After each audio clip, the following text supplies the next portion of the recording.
Hey friends, how could you not love this thing? It's the Yamaha DJX2.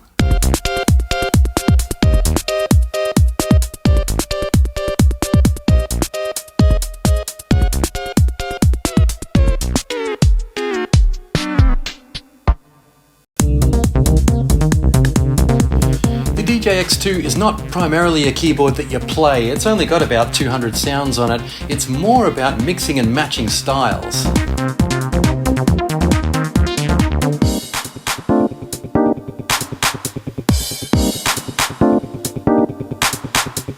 You can mix parts in and out using these darker grey keys right here. Okay, let's slice out some of these tracks. You can also completely reverse whatever you have selected with one touch.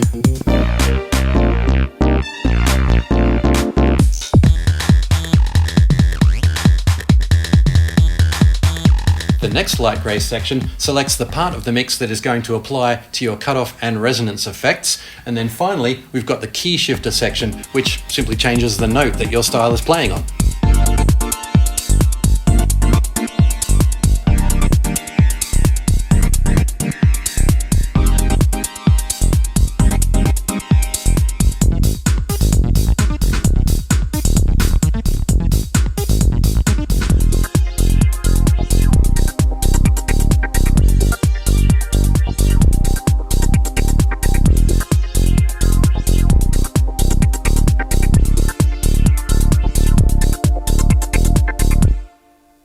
The effects system is right here. It's not the most comfortable or versatile effects system, but once you lock in a decent effect, it does sound pretty good.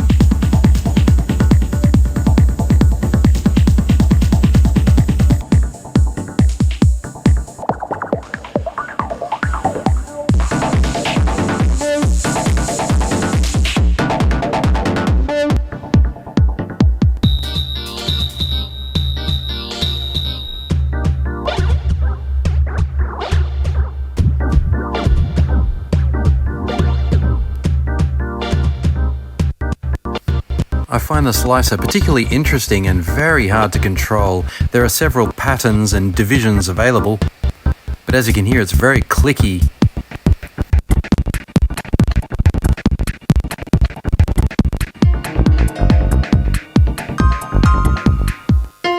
But I guess that could be effective in the right musical circumstances. And I've just isolated this piano track just to show you an example of some of the beautiful elements you can find in these styles. And we were back on the delay effect there. There's no pitch bender like we usually see at the left-hand side of the keyboard. What we do have is a sensor stripe in the middle that performs that function.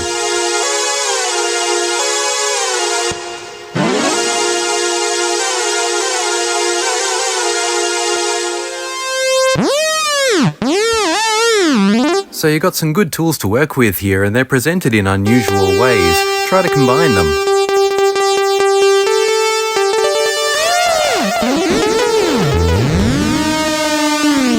The delay can be a bit scratchy like the slicer there. Let's try the phaser again.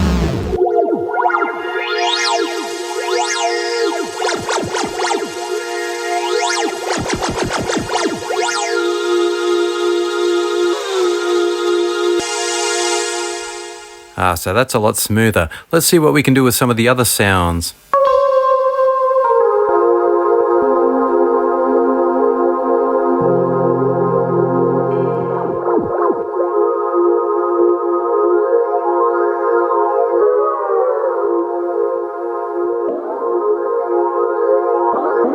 That's quite effective, but what will a slicer do to this gentle sound?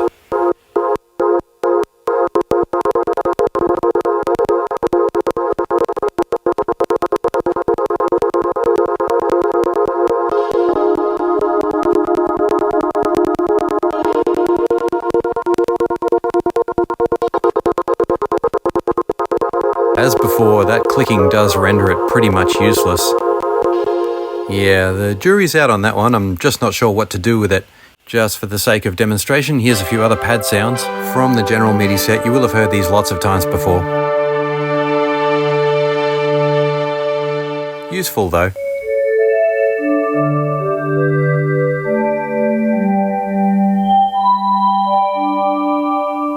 Being a mid-90s keyboard, all of the styles are very much steeped in the mid-90s sound. You start off each style by pressing one of these light grey keys, and there are 10 iterations of each particular style. Does that make sense?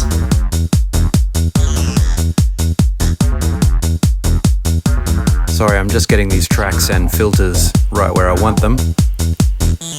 Okay, and now we'll start progressing through the different iterations of the style.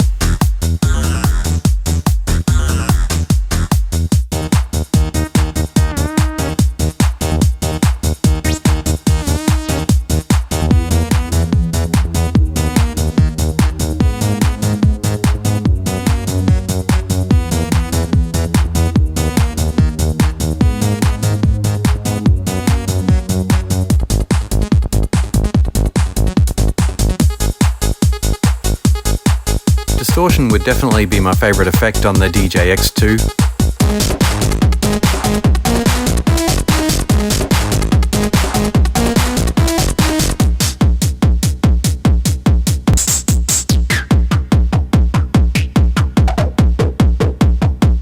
It just seems to really overheat the cutoff and resonance filters.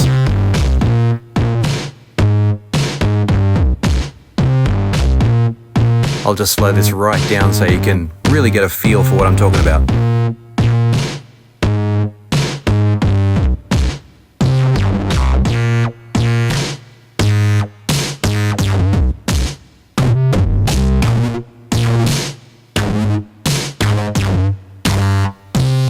Okay, now we're going to move away from specific functions and I'm going to give you 1 solid minute of drum and bass.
Okay, I did that so that you could see how easy it is to pull together a whole performance. Recording a performance though, that's a whole different ball game. I'll just record a quick demo here, complete with some deliberate mistakes.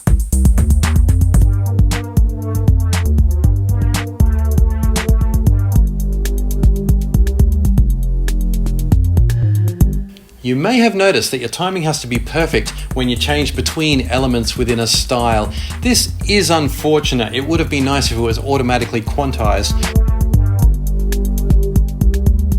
When you record a song, all of your little timing mistakes will be recorded as well. There's no quantize option at all.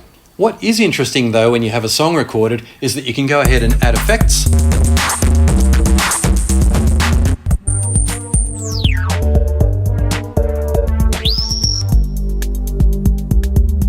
And you can even use the key shifter. Now, we've got to talk about sampling. The DJX2 has probably the worst sampler I've ever used. Let's have a quick demo.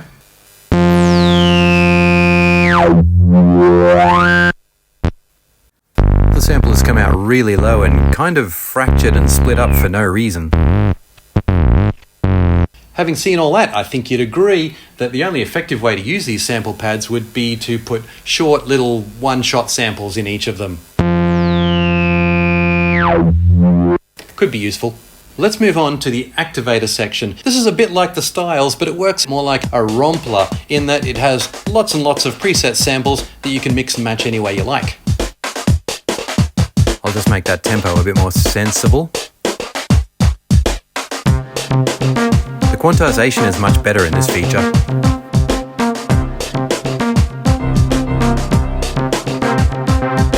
I wasn't really feeling it with that one. I'm just switching over to some more tightly defined sounds and lifting up that tempo again.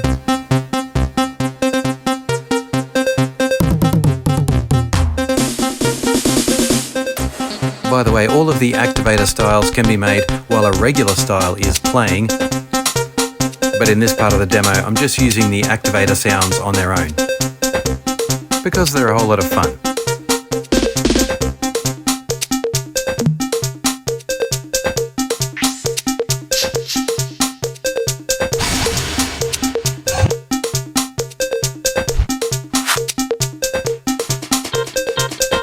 And you can see just above my hand there are the looped samples.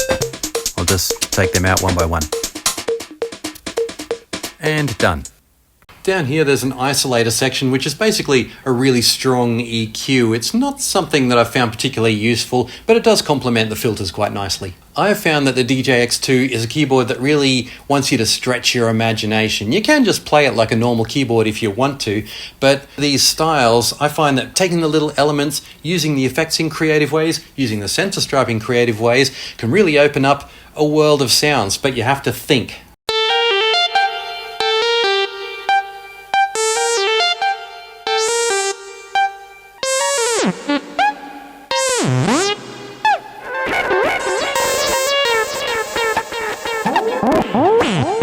I've got a bit of a love-hate relationship with it. I wish it was better designed. I feel like there's so much more potential within its capabilities than what is actually accessible using these very clumsy controls that are all over it. It also is a pretty ugly looking thing, isn't it? But I'd be very interested to know your opinions, so leave me a comment and I'll see you on the next Gear Facts video.